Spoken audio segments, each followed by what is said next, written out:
Ok, então, na primeira parte do curso, a gente falou sobre equações diferenciais ordinárias. Então, a gente estava trabalhando com funções de uma variável só. Agora, na próxima parte do curso, na segunda parte do curso, a gente vai falar de equações diferenciais parciais. E o que que quer dizer isso? Quer dizer que agora a gente está trabalhando com funções de várias variáveis. A gente vai começar falando de duas variáveis. É, e a gente tem uma equação que envolve derivadas parciais dessa função de várias variáveis em relação a diferentes variáveis, tá? Se a gente tivesse uma equação que envolvesse derivadas em relação a uma única variável, apesar da função ser uma função de várias variáveis, a gente estaria no fundo com uma EDO, porque a outra variável seria uma constante em relação àquela equação diferencial. Então, o que traz diferenças do que a gente viu na primeira parte do curso é quando a gente tem na equação derivadas em relação a diferentes variáveis, ok? A bibliografia que, essencialmente, qualquer uma dessas bibliografias aqui vai ter o conteúdo que a gente vai abordar, tá? O que eu vou falar hoje, Mathematical Methods for Physics, é a seção 9.4. Ele vai trabalhar com uns exemplos um pouco diferentes do que eu vou usar aqui, mas é exatamente a mesma coisa. As notas do Land corresponde ao capítulo 3, essa próxima parte do que a gente vai ver, e tem alguns métodos, aí, alguns resultados matemáticos que a gente vai ver na aula que vem, que estão no capítulo 1. E as notas do Barata, o que a gente vai ver aqui, corresponde ao capítulo 18, a qual vocês podem seguir por qualquer uma das três referências que tem exatamente o conteúdo que é um pouco diferente, exemplos diferentes, mas tem exatamente o que a gente vai cobrir aqui, ok? Ok. Então, para começar, o que que é uma equação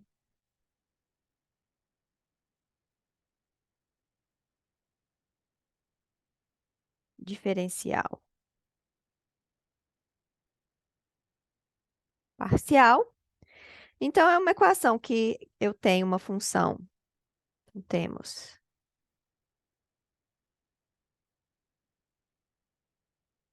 uma função incógnita U de t x, y, z. Então, aqui é só um exemplo, né?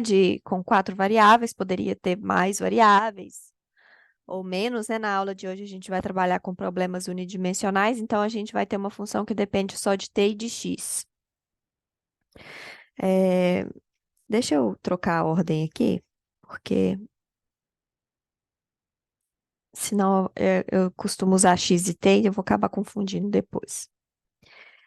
Então, eu não sei quem que é essa função, tá? Então, essa função aqui é o que eu quero encontrar. E uma equação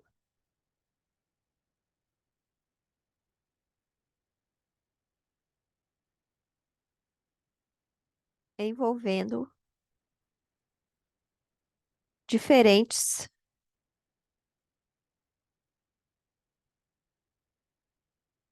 derivadas parciais, parciais de U.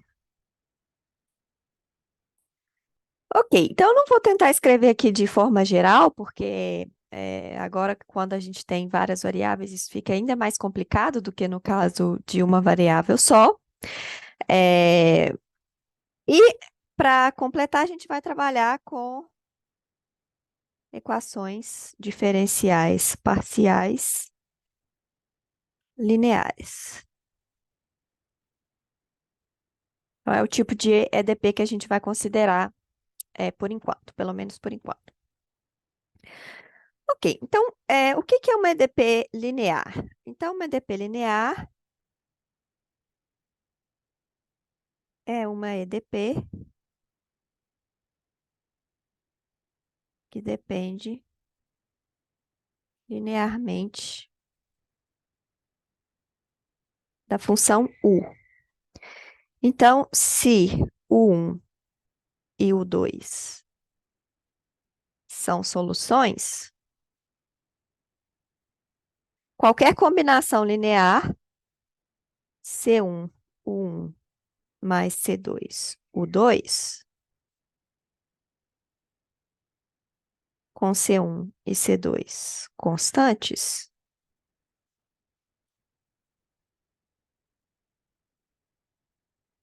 também é solução. Então, aqui também eu não vou tentar escrever a forma geral de uma EDP linear, mas vamos ver alguns exemplos só para a gente entender que tipo de equação a gente está considerando. Então, eu vou pensar em uma função de duas variáveis, x e t, e vou pensar eh, em EDPs de uma determinada ordem. Então, vamos pensar em EDPs lineares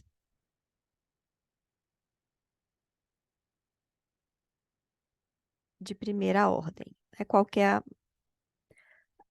a forma mais geral possível para uma EDP linear de primeira ordem envolvendo uma função de duas variáveis. Então, para uma função de variáveis, EDP de primeira ordem, lembrando que a ordem aqui é, de novo, a ordem da derivada, né? A derivada de maior grau. Então, se é uma EDP linear de primeira ordem, então, ordem está relacionada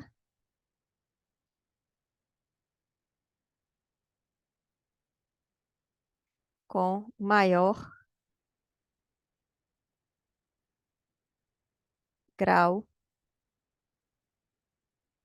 entre as derivadas que aparecem na equação, tá?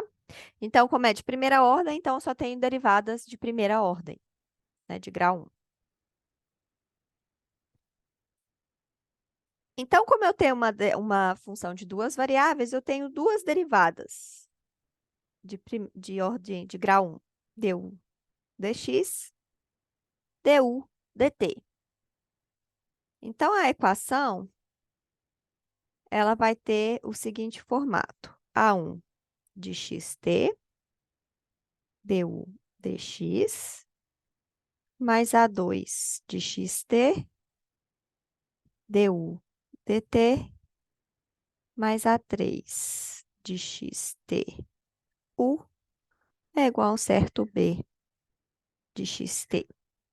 Então, essa aqui é uma EDO, o formato mais geral possível para uma EDO de primeira ordem para uma função de duas variáveis. Aí a gente vai generalizar isso para ordens maiores e mais variáveis.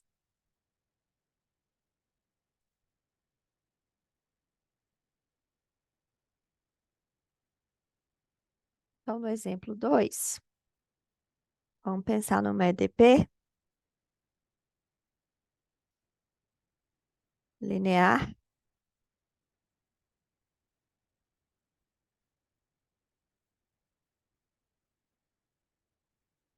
de segunda ordem.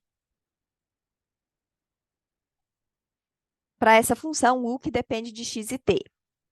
Bom, então agora, como eu tenho ordem 2, podem aparecer na equação as derivadas de primeira ordem, du dx, du dt, mas também podem aparecer as derivadas de segunda ordem. E agora eu tenho várias. Du d2u dx2, d2u dt2 e a derivada cruzada, né? Uma derivada em relação a x e uma derivada em relação a t. Então, agora, uma EDO linear de segunda ordem para essa função é uma EDO que envolve todas essas derivadas, né? Então, agora a gente vai ter uma coisa do tipo A1 de xt D2U dx2 mais A2 de xt. D2U dt2 mais A3 de xt. D2U dx dt. Agora as CDOs de primeira ordem, as derivadas de primeira ordem. É, o Leonardo está perguntando se a rigor não precisaria ter as duas derivadas cruzadas. A princípio, sim, porque não necessariamente essas duas derivadas cruzadas vão coincidir, tá? Mas funções em que isso acontece são funções problemáticas que a gente não vai tratar aqui. Então, a gente está sempre pensando em funções para as quais essas derivadas existem, são bem comportadas. E quando isso acontece, as derivadas cruzadas, primeiro em relação a x, depois em relação a t e vice-versa, coincidem. Então, por isso, a gente já nem vai considerar aqui nessa equação a necessidade de escrever as duas derivadas nas duas ordens, tá? Porque para o tipo de função que a gente quer considerar aqui, elas vão coincidir, ok?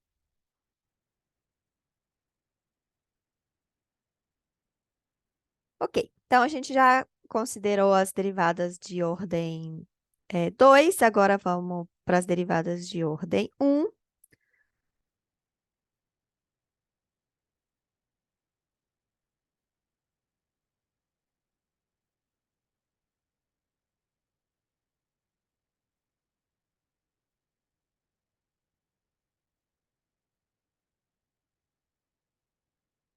E por último, a própria função u. Isso tem que ser igual a um certo b de xt. Ok, e assim por diante, né? Se a gente tivesse ordens maiores, agora além de todas esses termos que apareceram aqui, a gente teria que acrescentar as derivadas de ordem 3, e aí vai aparecendo cada vez mais opções, né? Porque como eu tenho duas variáveis, eu vou ter várias derivadas de ordem 3. É, se eu tivesse mais variáveis, também aumentaria bastante o número de termos que apareceriam aqui, porque agora eu teria que considerar as derivadas em relação às outras variáveis também. Então, não vale a pena a gente ficar aqui tentando escrever a forma mais geral possível, né? Só para a gente ter uma noção do tipo de equação que a gente vai considerar, mas a gente vai agora passar a equações específicas, que são as equações que interessam para a gente nesse curso, tá? Então, essencialmente, a gente vai considerar quatro tipos de equação. Então, equações que vamos estudar. Então, essencialmente, a gente vai estudar quatro equações.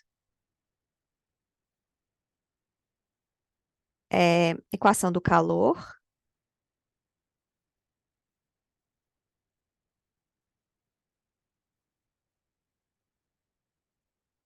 a equação da onda, que essas duas primeiras a gente já vai falar um pouquinho delas hoje.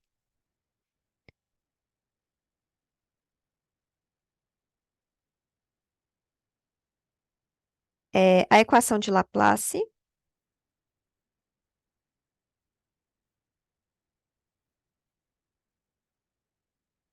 E eu vou comentar um pouco também sobre a equação de Schrödinger.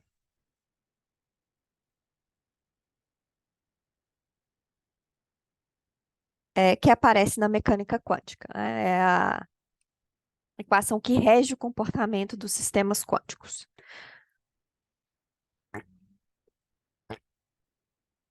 A gente vai falar sobre todas elas separadamente, individualmente, mas o método para resolver todas elas é essencialmente o mesmo. Então, a gente vai começar.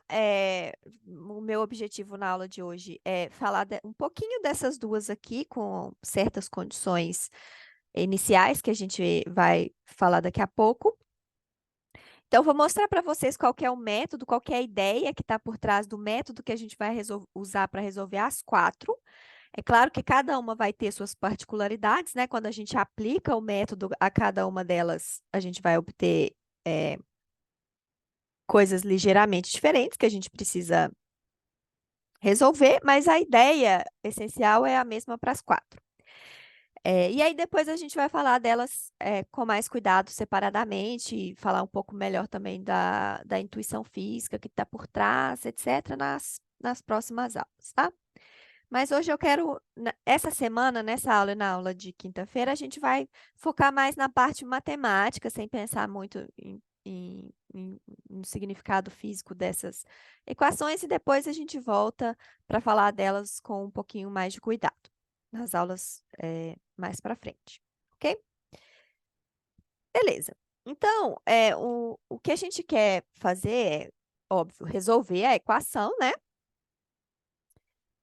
É, e para a gente resolver,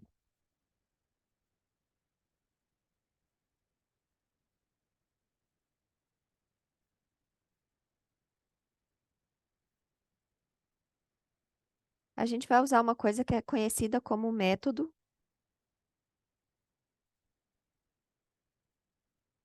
de separação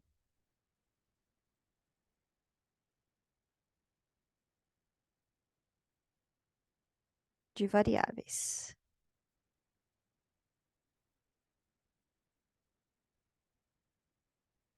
Alguma pergunta até aqui?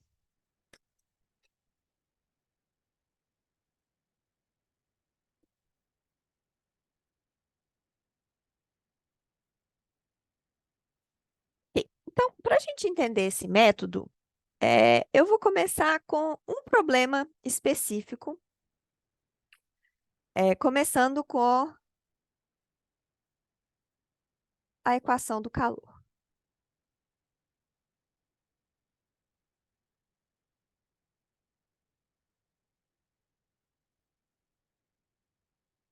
Bom, então, só para a gente mencionar rapidamente qual que é o problema é, que motiva, o problema físico que motiva e que faz com que a gente se interesse por essa equação, o problema é o seguinte: a gente tem uma barra,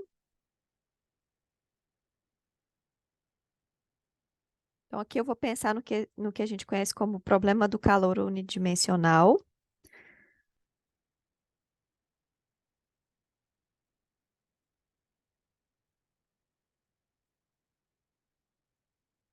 Então, aqui eu tenho uma barra que vou dizer que aqui é x igual a zero. Essa barra tem comprimento L, então aqui é x igual a L.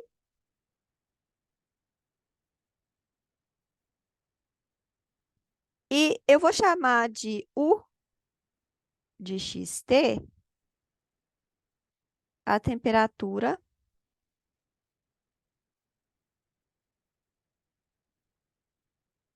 da barra em função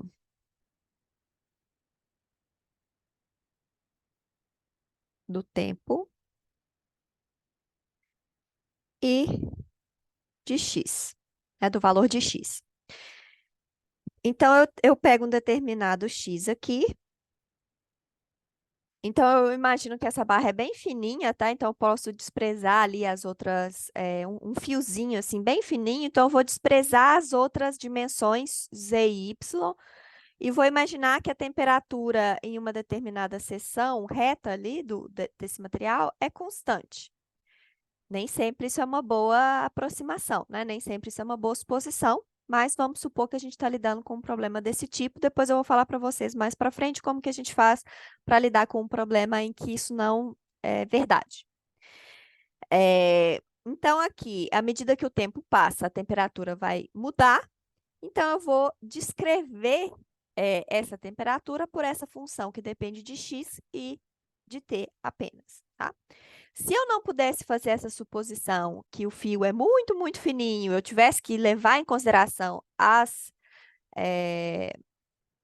dimensões y e z, então eu teria aqui uma função de quatro variáveis, u de x, y, z e t, tá? Mas por enquanto vamos lidar com esse caso mais simples, para a gente aprender a matemática e depois a gente vê o que a gente faz para generalizar essa solução para problemas um pouco mais complexos, onde tem mais variáveis.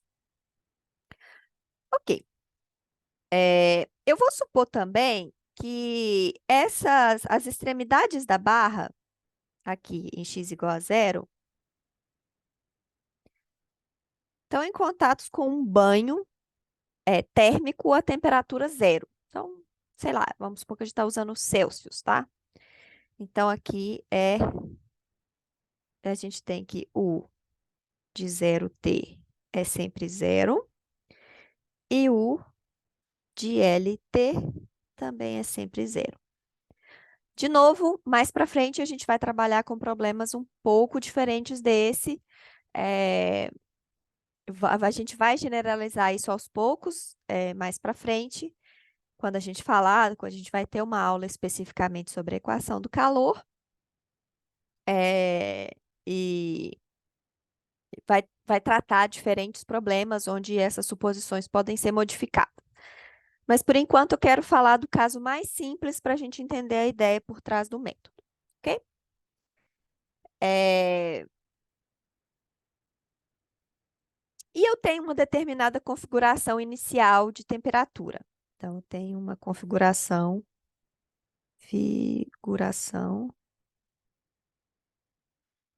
inicial de temperatura.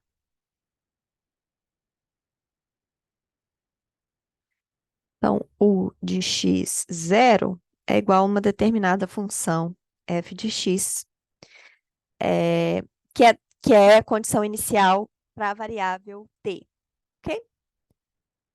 Ok, então, é,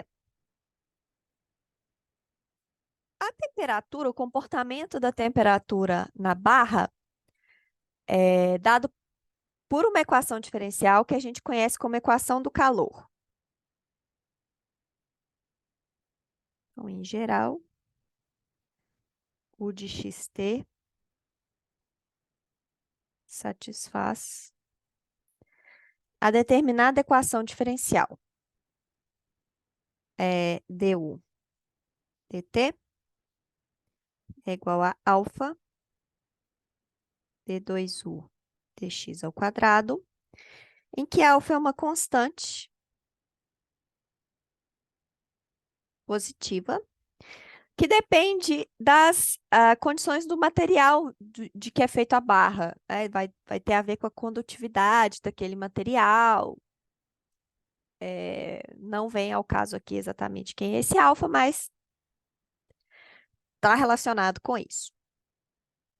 Bom, para facilitar, a gente vai usar uma notação um pouco mais simples para as derivadas parciais, tá? Então, aqui eu vou chamar essa derivada de ut e aqui o xx. Então, a gente vai usar essa notação aqui, colocando como um subscrito as variáveis nas quais a gente está derivando, tá? Então, aqui estou derivando uma vez em função do tempo e duas vezes em função de x.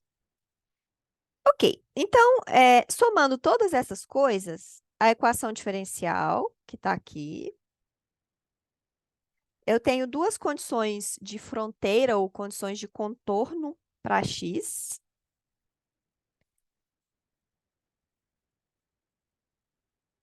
e uma condição inicial para a variável t. Então, no final das contas, eu tenho, então, a função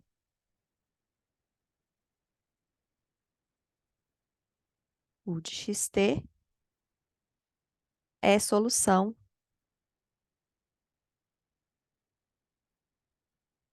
do seguinte problema.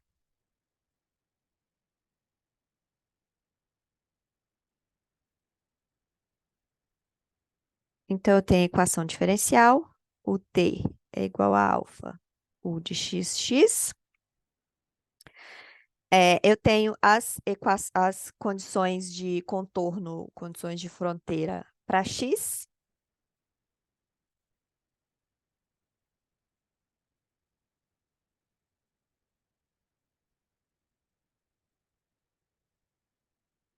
E eu tenho a condição inicial para T.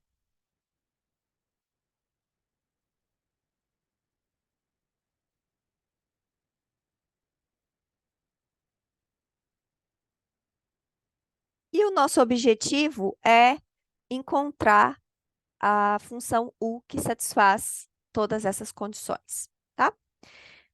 Primeiramente, a gente vai focar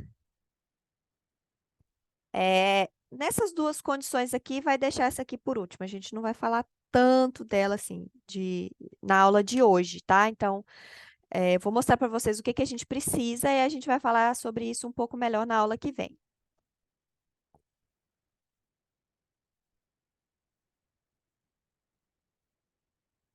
Então, a gente vai focar primeiro nesse problema aqui,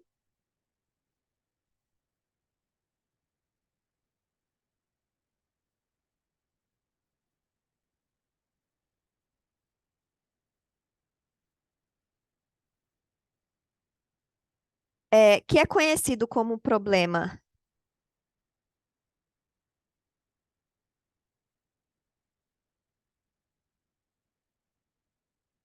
de Dirichlet, ou problema de valor de contorno,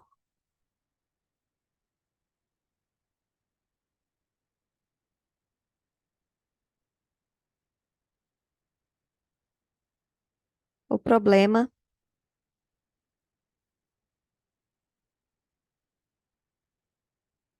de valor de fronteira. É, então, se vocês verem, todas essas nomenclaturas normalmente se referem a esse tipo de problema aqui. Então, vamos observar o que que eles têm de diferente do tipo de problema que a gente estava resolvendo na primeira parte do curso.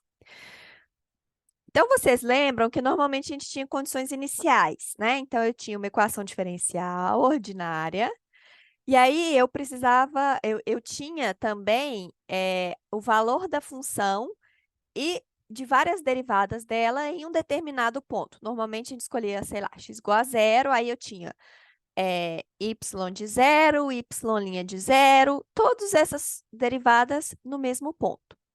Então, aqui, observem que é um pouco diferente, porque eu tenho o valor da função em x igual a zero e o valor da função, também o valor da função, mas em outro ponto, em x igual a L.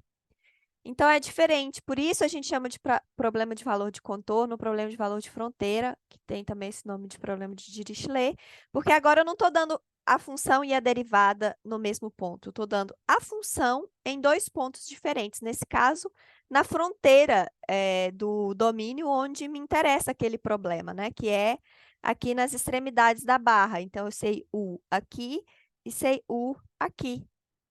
Por isso, problema de valor de fronteira. Ok? E agora a gente vai focar em resolver esse problema de valor de fronteira.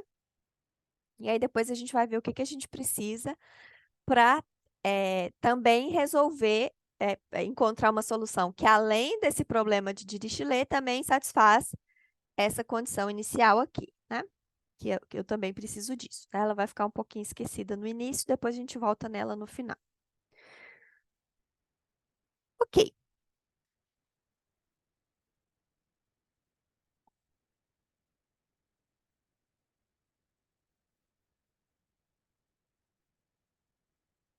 Bom, então, para resolver, a gente vai usar o que a gente chama de método de separação de variáveis.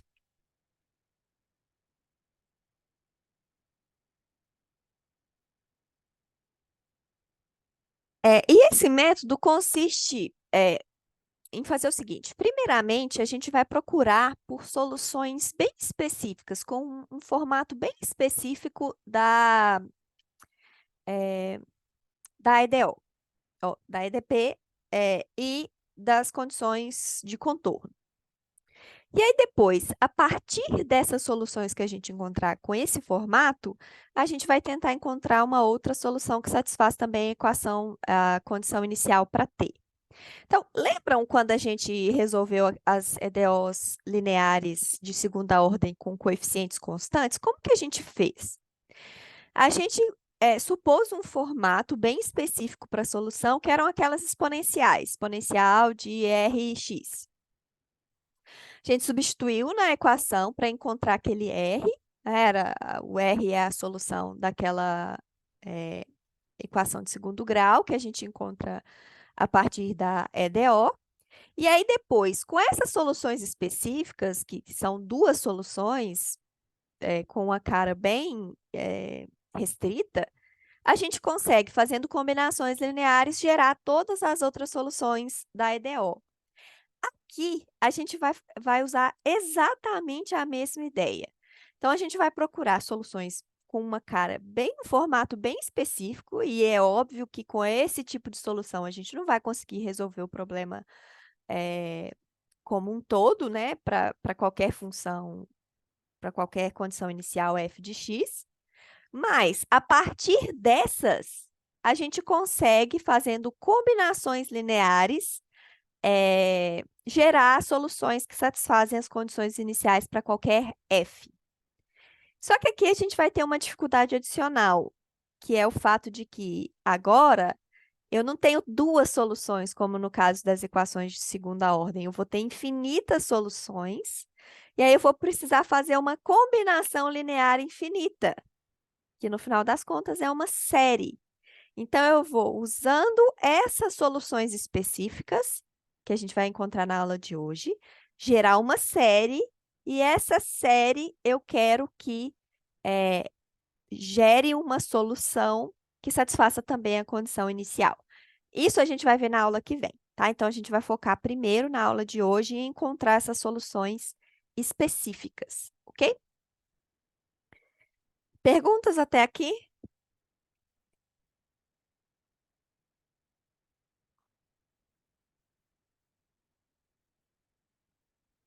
Ok.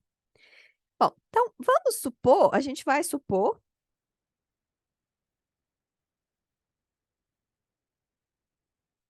inicialmente,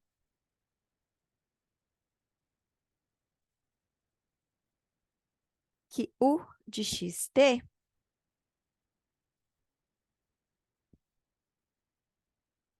seja da forma.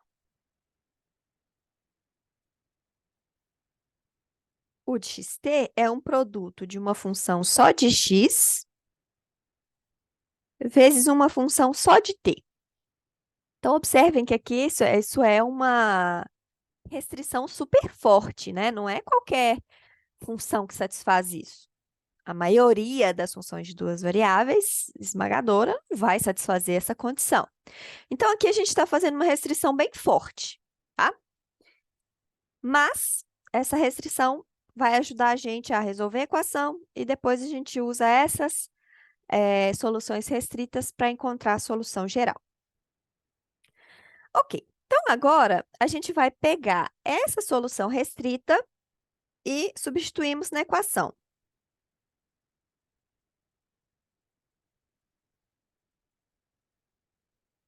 Substituímos na equação.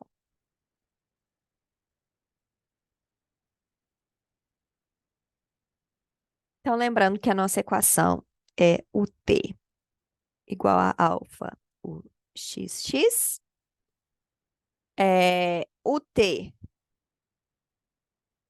é derivado em relação a t, então agora o fato dessa função ser um produto de uma função que depende só de x e uma que depende só de t vai ajudar nisso, porque agora, como eu estou derivando em relação a t, a função que depende só de x pode ser considerada uma constante, então isso vai ser x de x, t' de t, e é a mesma coisa para a derivada em relação a x.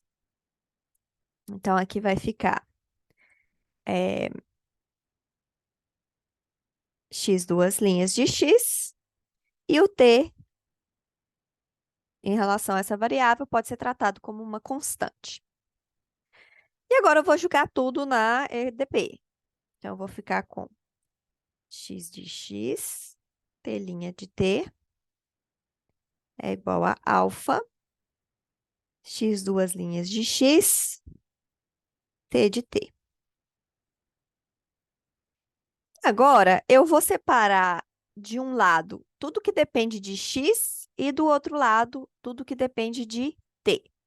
Então, eu vou ficar com x de x dividido por x duas linhas de x. Isso aqui é alfa t de t, t' de t. Tá claro até aqui?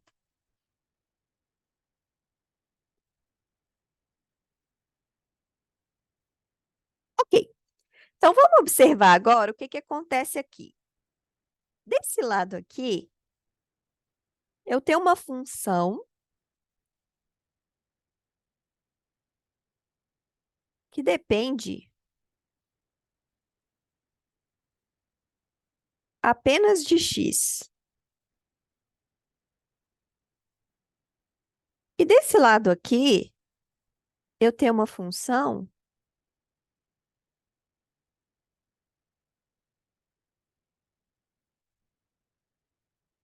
que depende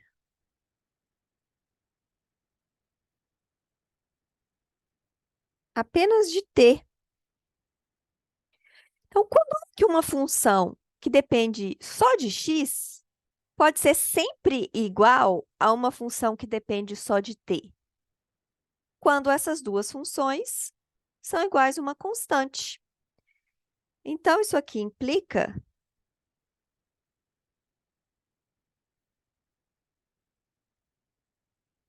que os dois lados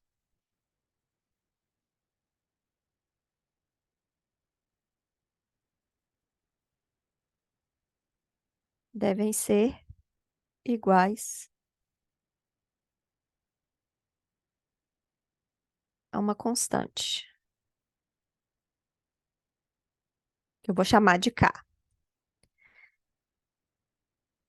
Então, x de x sobre x, duas linhas de x,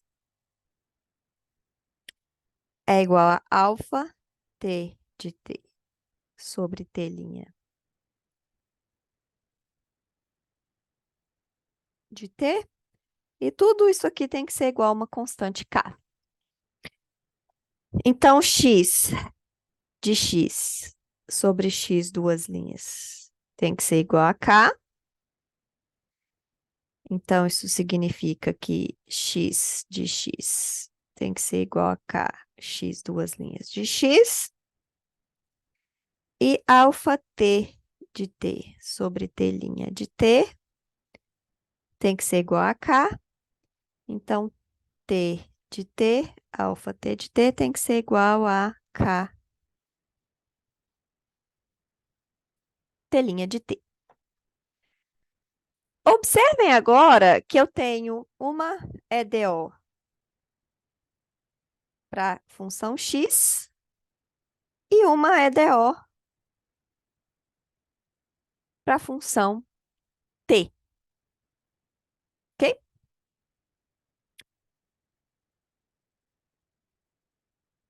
Vamos resolver a EDO para t primeiro, porque ela é mais fácil.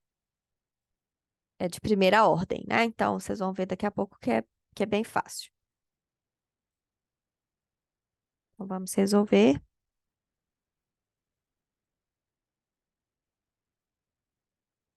a EDO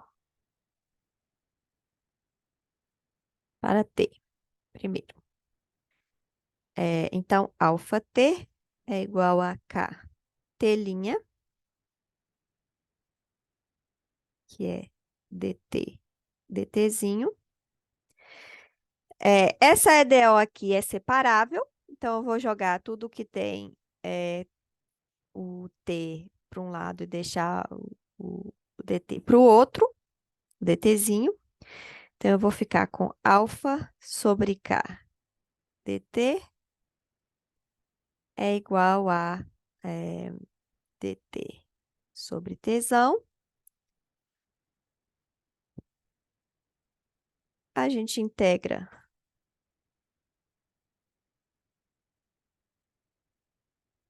dos dois lados.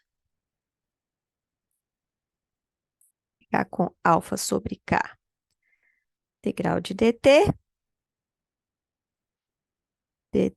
sobre t. Então, vou ficar com alfa sobre K. T.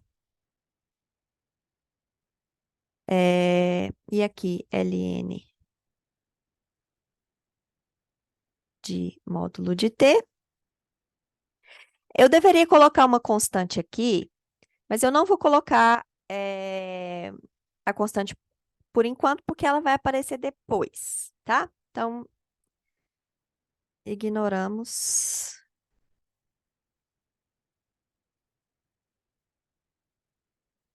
Mo...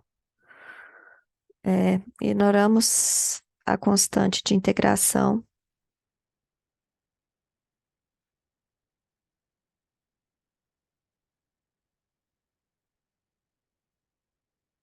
por enquanto. Ela vai aparecer depois, né? Uma constante multiplicativa aqui. Essa constante também ajudaria a gente a ficar livre do módulo, mas eu já vou ficar livre do módulo porque eu quero encontrar uma solução aqui. Se ela é positiva ou negativa, né? A diferença aqui seria o sinal de mais ou de menos. Esse sinal a gente vai incluir ele depois junto com essa constante. Então, eu vou ignorar a constante e o sinal também. Por isso, eu vou tirar o módulo. Então, vou ficar com ln de t igual a alfa sobre kt. E isso aqui implica que t de t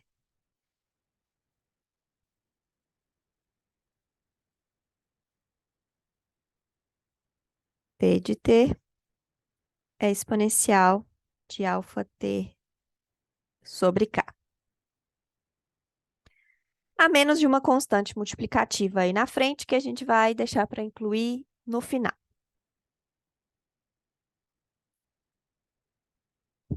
Ok, então a gente resolveu a equação para a função t. Agora falta a equação para x. Perguntas até aqui?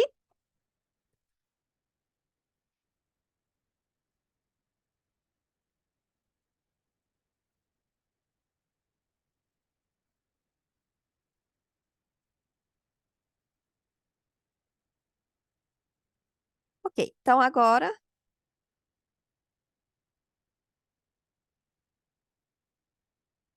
vamos resolver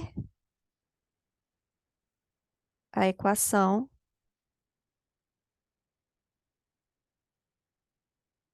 para x. Então, a equação para x era, vamos voltar lá que eu esqueci, x de x é igual a k, x duas linhas de x. Então, x duas linhas de x menos 1 sobre k, x de x é igual a zero.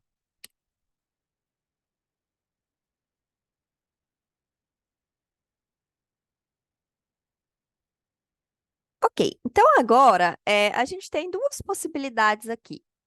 Essa é uma EDO de segunda ordem com coeficientes constantes. Se a gente transformar essa coisa na equação de segundo grau, né? Então, procuramos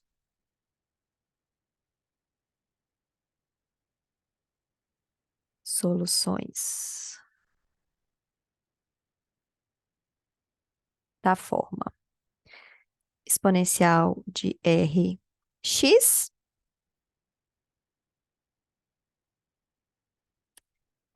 E as soluções dessa forma, o R tem que satisfazer R ao quadrado, menos 1 sobre K, igual a zero. Então, R é mais ou menos raiz de 1 sobre K.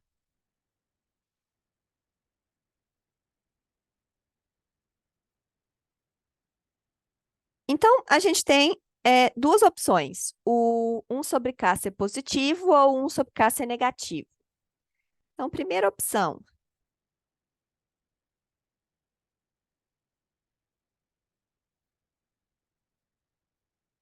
1/k é positivo. Então, vou chamar 1/k de ômega ao quadrado. Só para facilitar ali a solução, tá? Então, positivo. Nesse caso, a solução geral é A1 exponencial de ômega x mais A2 exponencial de menos ômega x, né? Que são as duas soluções dessa equação aqui, que agora a equação passa a ser r ao quadrado menos ômega ao quadrado igual a zero, tá? E agora, a gente vai voltar nas condições de contorno.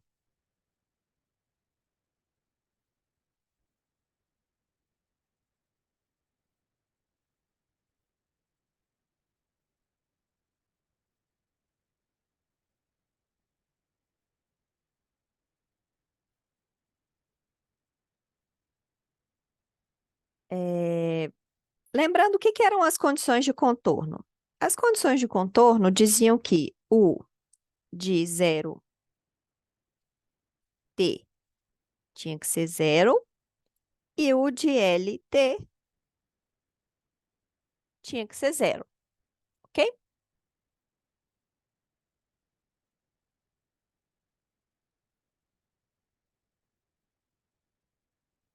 Então, isso aqui significa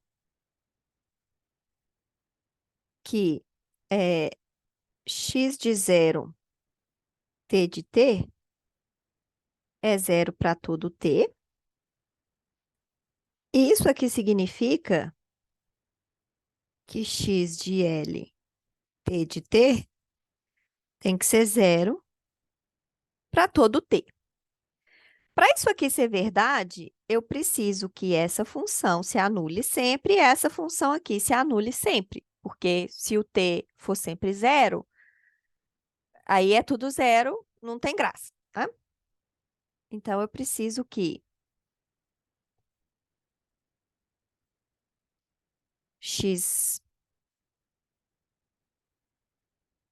x de zero é igual a zero e x de L é igual a zero. Então, essas condições de contorno vão me dar condições de contorno para a função x. Então, a partir das condições de contorno para u, eu obtenho condições de contorno para x. Então, eu preciso que a função x de t, a1 exponencial de ômega x mais a2 exponencial de menos ômega x, satisfaça essas condições.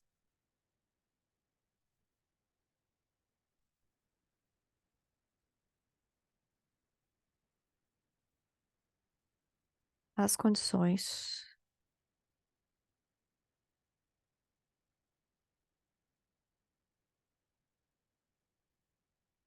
de contorno, ok? Perguntas até aqui?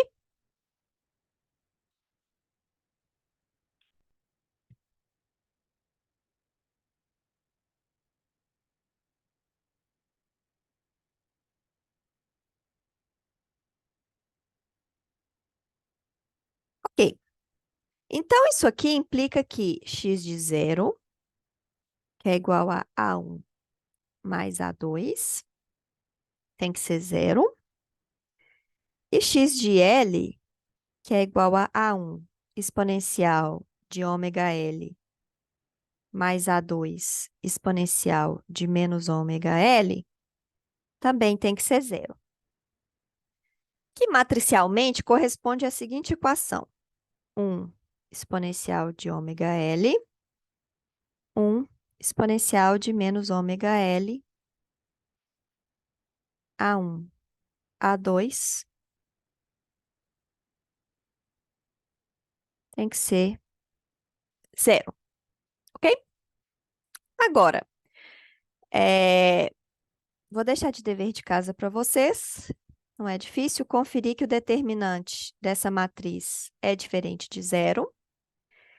Isso significa que esse sistema linear só tem uma solução, que nesse caso é a solução trivial.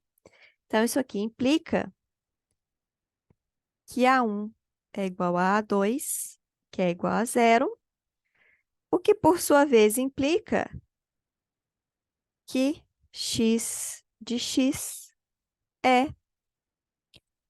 é constante igual a zero. E isso não ajuda muito, porque isso está simplesmente falando que a temperatura na barra é zero o tempo todo. É uma solução válida para o problema de Dirichlet, né, para esse problema de valor de contorno que a gente está considerando aqui, mas não ajuda a gente a encontrar uma solução para o problema de valor inicial em t, tá? Então, essa solução aqui é uma solução válida? É, mas é a solução trivial, né? Então, aqui, isso aqui dá para gente a solução trivial, tudo zero. E eu quero alguma coisa que não seja solução trivial, tá? Então, eu vou continuar procurando. Bom, então vamos recapitular o que que a gente fez aqui, né? A gente primeiro considerou essa situação aqui em que o K era positivo. Vamos considerar agora a situação em que o K é negativo. Lembrando que esse K é uma constante que a gente introduziu no problema quando a gente percebeu que os dois lados aqui que dependiam, vamos voltar aqui para a gente ver de onde surgiu o K. O K surgiu aqui, né?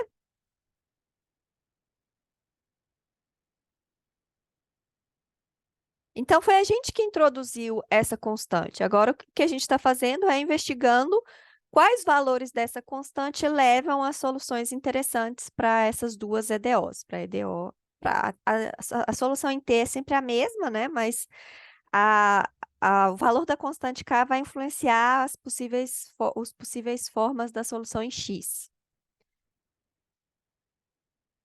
Ok.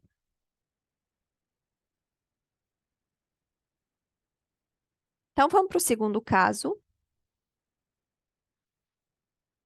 em que o 1 sobre K eu vou chamar agora de menos ômega ao quadrado com ômega real é negativo, tá? Nesse caso, a gente tem uma raiz de um número negativo, né? Lá na hora de resolver a equação de segundo grau, e isso leva para a gente a soluções que são exponenciais complexas, ou, que é a melhor forma da gente escrever aqui, seno e cosseno, como a gente já tinha visto lá na primeira parte do curso. Então, nesse caso, a solução geral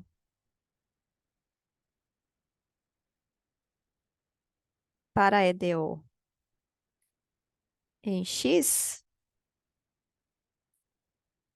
é x de x igual a A1 cosseno de ômega x mais A2 seno de ômega x. Bom, essa solução geral tem que satisfazer também as condições de contorno. X de zero igual a zero e x de L igual a zero. Então, vamos ver o que que isso aqui implica sobre essa solução geral, tá? Então, x de zero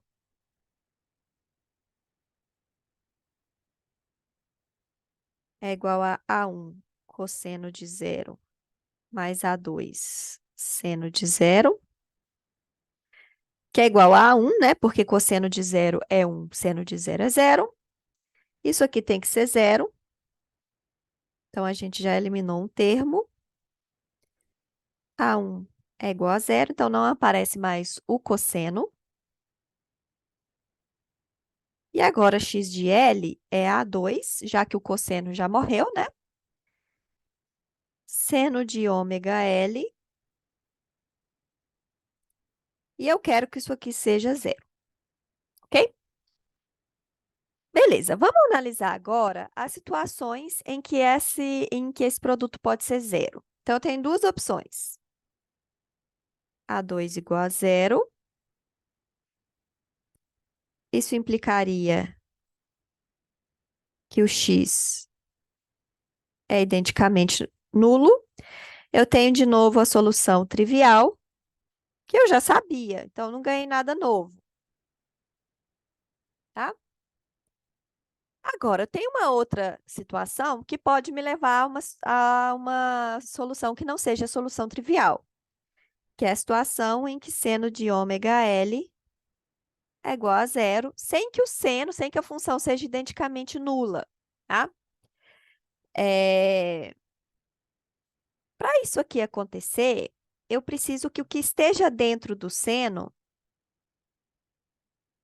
tem que ser um múltiplo de π, né? Pode ser zero, π,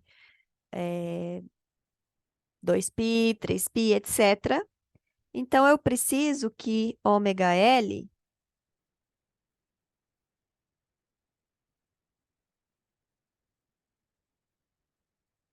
seja igual a nπ, em que n é um número inteiro. Então, isso aqui implica que eu só vou ter soluções não triviais quando esse ômega que veio do K, que é a constante que a gente introduziu lá no início, né, na separação de variáveis, esse ômega precisa ser nπ sobre L, em que n é um número inteiro qualquer e L é o comprimento da barra, tá? Então, quando isso acontece, a gente vai ter soluções não triviais do tipo x de x igual a seno de ômega x, que é nπx sobre L, ok? Então, nessa situação, quando o ômega satisfaz essa condição, e o k é menos ômega ao quadrado, a gente tem soluções desse tipo aqui. Tá claro até aqui?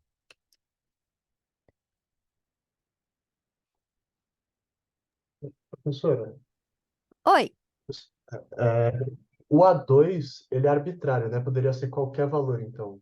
Tem poderia ser infinitas qualquer valor. soluções. É. Tá. Ah, boa pergunta. De novo, eu vou esquecer o A2 aqui, tá? Vou simplesmente colocar ele igual a 1 por enquanto, porque depois essa constante vai aparecer no final, tá? Então, ignoramos o A2 aqui.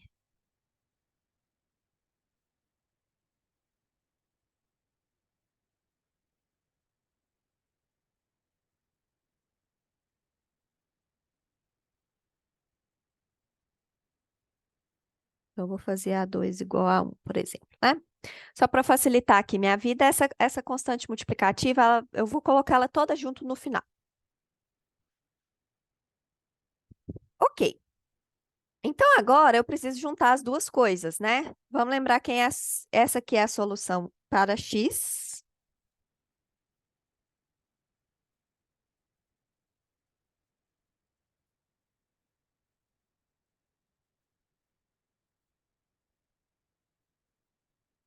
E a solução para t, cadê? Tava aqui, né? Peraí que ficou faltando um pedacinho aqui. Aqui tem um k. Então, essa aqui é a solução para t. Lembrando que agora o k não pode ser qualquer coisa. O k tem aquela restrição para que eu tenha solução não trivial. Então, agora eu vou substituir aquele k especial aqui, tá? Peraí, alfa t sobre k. Então, t de t igual a exponencial de alfa t sobre k, em que 1 sobre k é igual a menos ômega ao quadrado, o ômega é nπ sobre L, então é menos n ao quadrado, π ao quadrado, sobre L ao quadrado, tá? Então, esse é 1 sobre K que vai aparecer aqui. Então, o T de T é igual a exponencial de menos alfa n ao quadrado π ao quadrado T sobre L ao quadrado, ok? E a solução, as soluções separáveis que têm esse formato específico, xt, são exponencial de menos alfa n ao quadrado π ao quadrado T sobre L ao quadrado, vezes seno de nπ x sobre L. Então, essas soluções satisfazem o problema de Dirichlet. São as soluções. Então, vou chamar aqui de o n, porque para cada n eu tenho uma diferente, né? Lembrando que o n é um número inteiro. Na verdade, eu posso considerar que eles são números naturais, né? Porque se eu pego um n negativo, só vai ter um n, um sinal de menos multiplicando aqui, que no final das contas vai gerar a mesma solução. Então, a gente pode pensar em n pertencente aos naturais, tá? Sempre positivo. São as soluções separáveis do problema de Dirichlet para a equação do calor, que era o T igual a alfa U x, U de 0 T igual a U de LT igual a 0. Ok?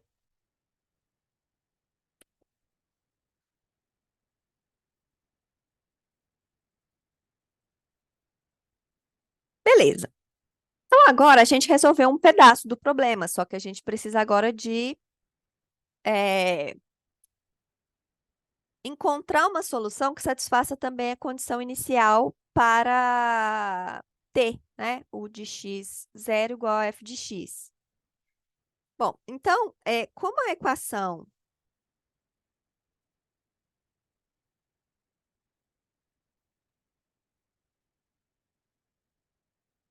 essa EDP é uma EDP linear,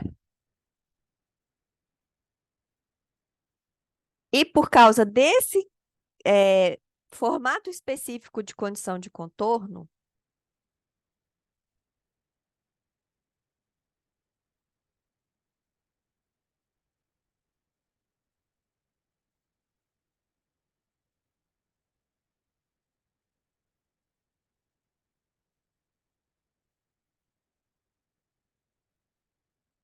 e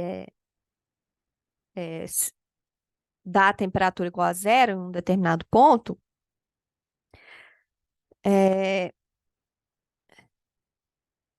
temos que combinações lineares de soluções são também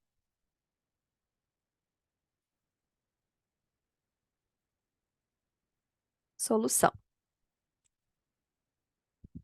E aí a gente vai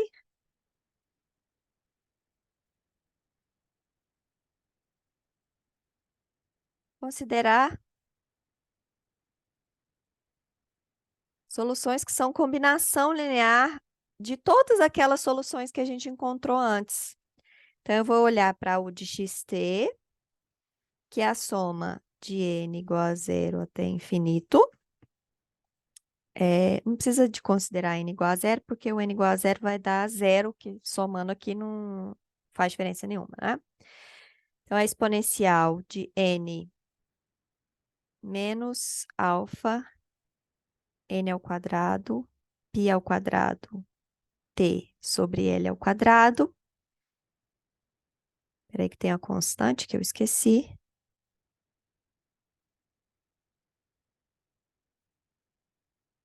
seno de nπx sobre L.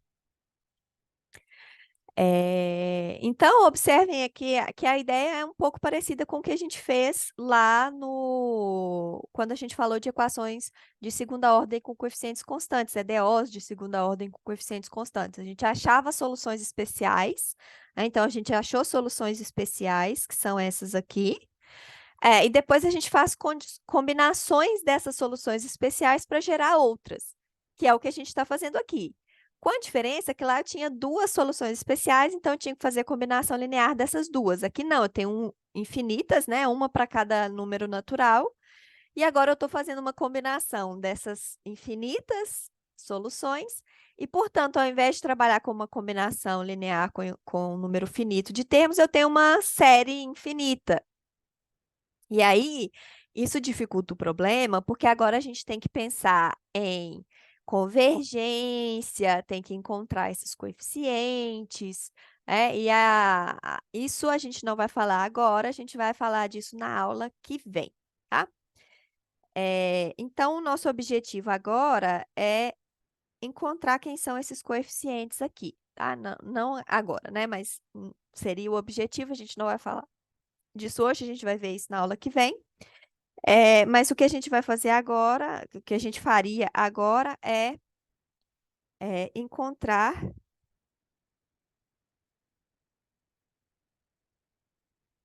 quem devem ser os coeficientes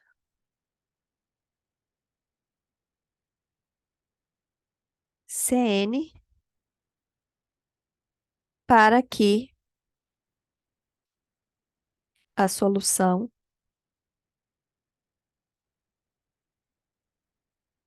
satisfaça U de x zero igual a f de x. Então, na aula que vem, a gente vai aprender a escolher esses coeficientes Cn para que essa solução satisfaça essa condição aqui. Então, a gente vai obter o Cn a partir da função f de x. Ok? Perguntas até aqui?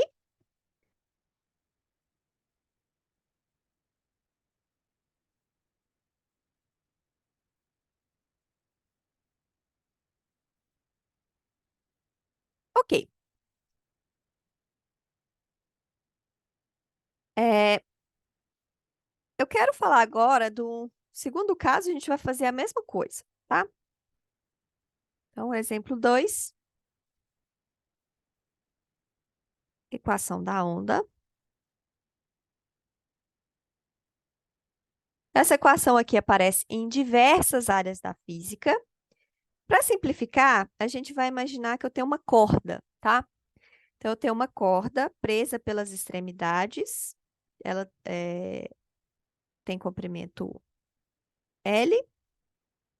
Aqui esse espaço tem comprimento L. Então, a corda está aqui. Pode vibrar, mas ela está presa nas extremidades em x igual a zero e x igual a L. E para descrever o comportamento da corda, eu preciso da altura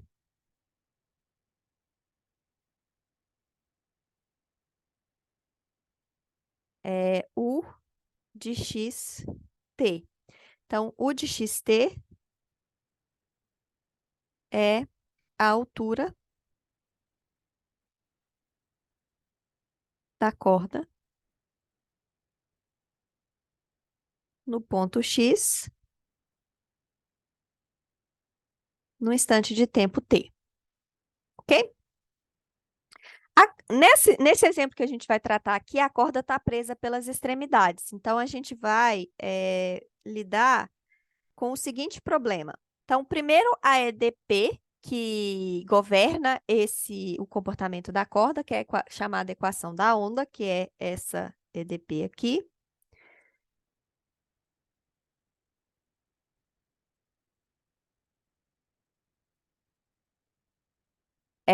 Esse c ao quadrado é uma é, constante que tem a ver com a velocidade de propagação da onda ali naquele meio. Por exemplo, se fosse uma onda eletromagnética, seria a velocidade da luz. U de 0t é 0. U de LT é 0, porque a corda está presa nas extremidades, então ela não pode vibrar ali naqueles pontos. E agora, como eu tenho uma equação de segunda ordem no tempo, eu vou ter duas condições iniciais ali, a posição e a velocidade da corda em cada ponto, cada x, tá? Então, eu tenho U de x 0 igual a f de x e o t de x 0 igual a g de x. Então, esse é o problema que a gente precisa resolver. Então, o que a gente vai fazer é igual antes, focar primeiramente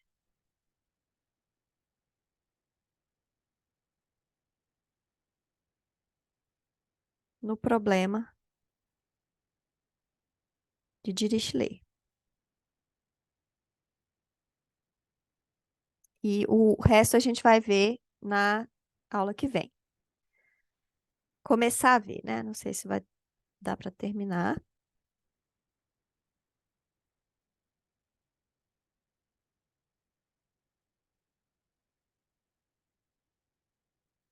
E aí depois a gente vai preocupar com as condições iniciais em T, tá? Então, isso a gente vai pensar depois.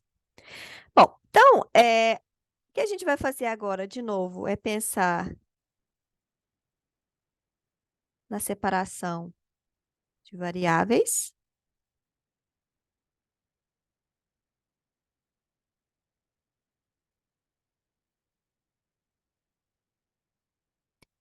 Então, a gente vai pensar em... Peraí que está escrito errado aqui.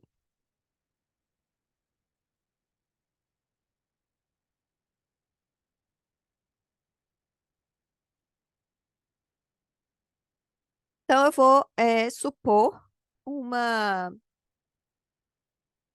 solução que tenha esse formato aqui.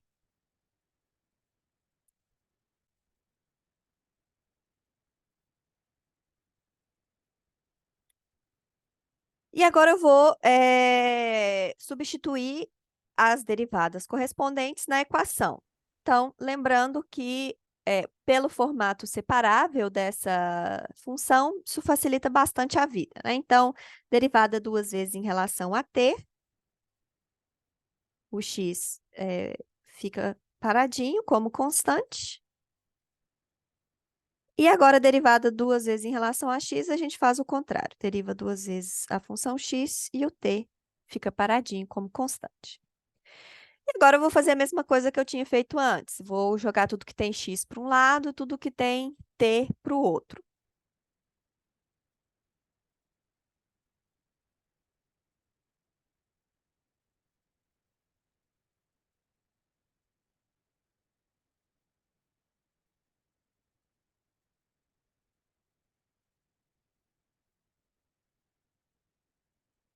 E isso aqui é igual a uma constante k. Por que que tem que ser igual a uma constante? Porque essa função aqui depende apenas de x,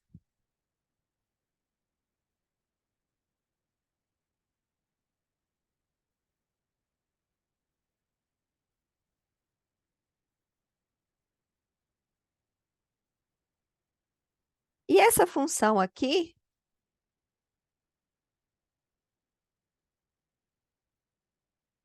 depende apenas de t. A única forma de uma solução que depende só de x e a outra que depende só de t serem sempre iguais para quaisquer valores de x e de t é se essas funções forem constantes. Então, esses dois lados são iguais a uma função, a uma constante k. Ok, então agora a gente vai ter x de x igual a k, x duas linhas de x. E C ao quadrado T de T igual a K T, duas linhas de T, ok?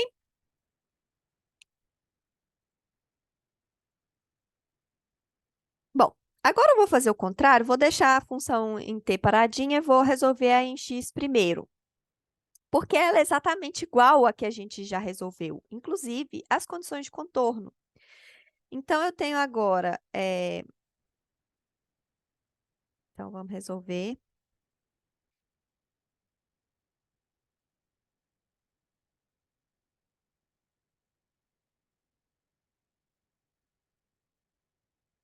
a equação em X.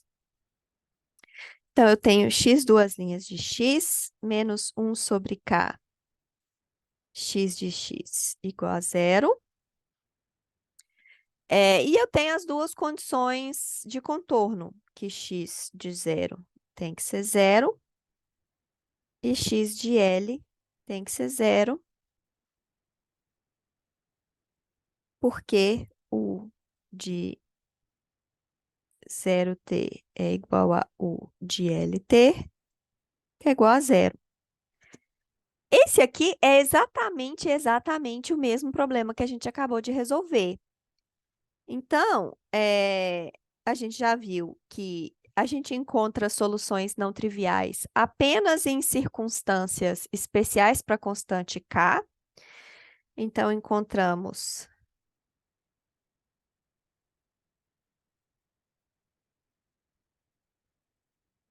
soluções não triviais apenas se 1 sobre k é igual a menos ômega ao quadrado, em que ômega é um número real qualquer. E essas soluções não triviais eram x de x igual a seno, a menos de uma constante multiplicativa, seno de nπx sobre L, ok? Exatamente o mesmo problema que a gente acabou de resolver, né? E esse ômega aqui é nπ sobre L, ok?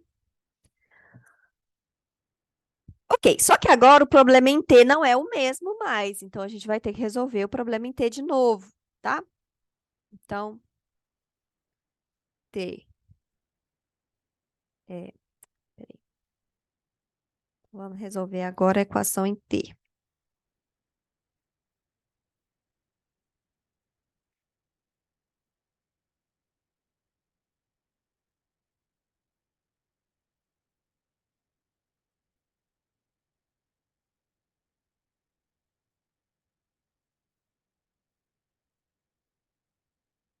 Então, a equação em T é C ao quadrado,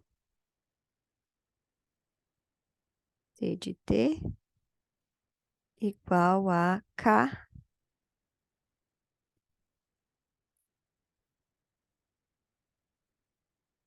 KT, duas linhas de T. Então, a gente vai ficar com T, duas linhas de T, menos C ao quadrado sobre K, T de T igual a zero. Mas a gente já sabe quem é o K, né? Ele, 1 sobre K é menos N ao quadrado, π ao quadrado, x ao quadrado, x não, né? N ao quadrado, π ao quadrado sobre L ao quadrado. Então, menos 1 sobre K é N ao quadrado, π ao quadrado sobre L ao quadrado. Então, a gente vai ficar com T, duas linhas de T, mais C ao quadrado, N ao quadrado, π ao quadrado sobre L ao quadrado. T de T, isso aqui é zero. É...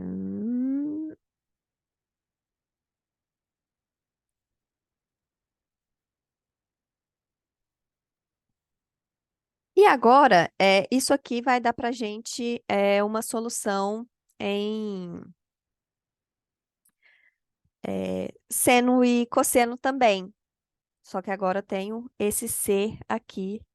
Então é exatamente a mesma solução para o x, só que com essa constante C aqui incluída. Então, T de T vai ser 1 a 1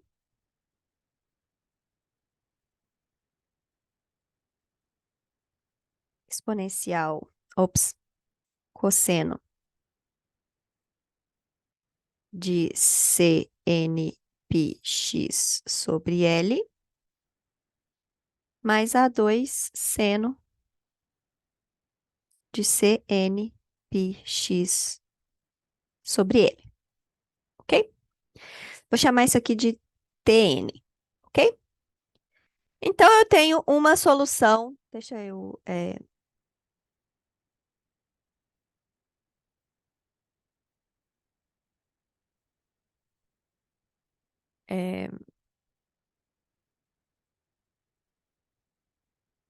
é T.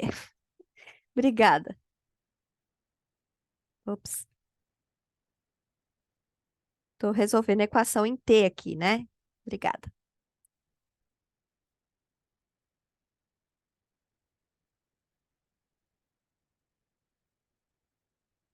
Ok. Então, agora eu tenho a solução UN de xt igual a Tn de T. Eu não vou escrever tudo aqui, porque vai ficar gigante. Vezes seno de nπx sobre L. Então, é essa solução aqui multiplicada pela solução da parte em x que a gente já resolveu, ok? Beleza. Então, agora,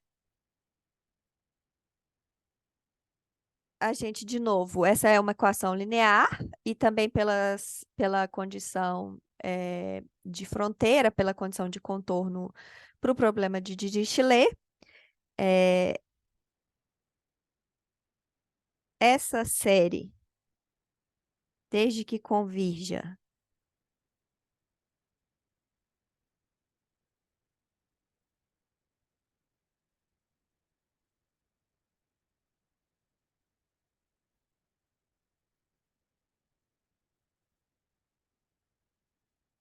também é solução.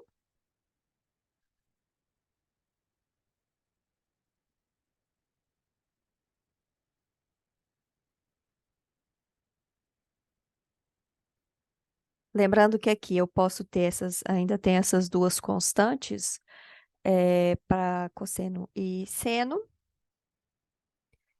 é, que em geral a gente separa. Eu não vou fazer isso hoje, mas mais para frente a gente vai ver. E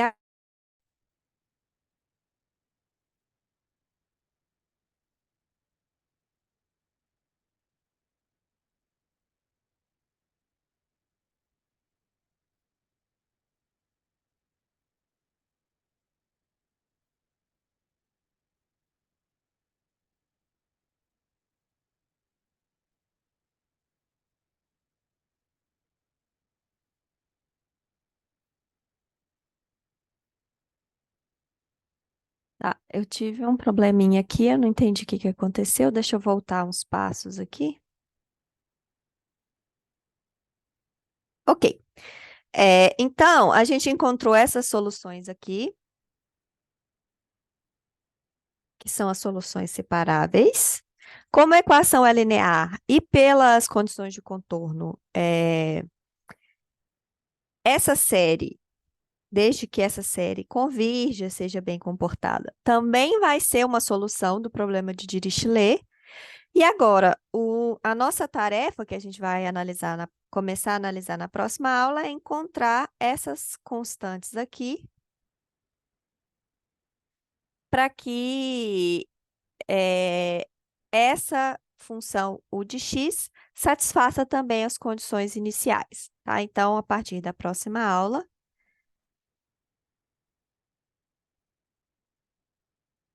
a gente vai encontrar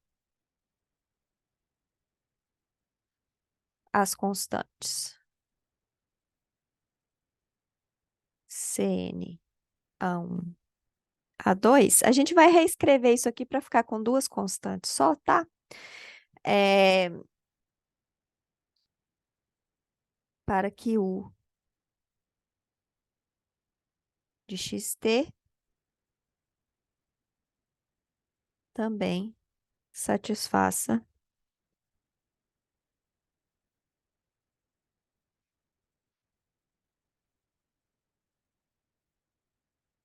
as condições iniciais em T, que é U de 0T, U de x 0 igual a f de x, UT de x 0 igual a g de x. Ok, então isso a gente vai fazer na aula que vem, né? Começar a fazer na aula que vem. E o que eu queria falar para vocês hoje era isso, né? Começar a mostrar para vocês o método de separação de variáveis. Então, agora, o que são os próximos passos para essa parte do curso? Então, a partir da próxima aula, a gente vai começar a tratar desse problema mais matemático, que é casar essas constantes com as condições iniciais.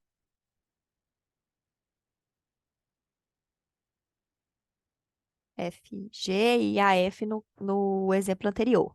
Então, a gente vai, na próxima aula, esquecer um pouquinho das equações diferenciais e pensar só nessas séries que aparecem aqui, como que eu faço para essas séries convergirem para funções específicas, né? Que são essas funções que aparecem aqui nas condições iniciais. E aí, depois, uma vez que a gente já tiver essa ferramenta matemática que permite a gente fazer isso, a gente vai voltar nessas equações específicas, equação do calor, equação da onda, equação de Laplace e, se der tempo, a equação de Schrödinger, para falar de como que a gente resolve essas equações usando essas ferramentas matemáticas que a gente aprendeu. Então, esses são os próximos passos, ok? Então, por hoje ficamos por aqui e a gente se vê de novo na próxima quinta-feira. Obrigada pela atenção de todos. Temos perguntas?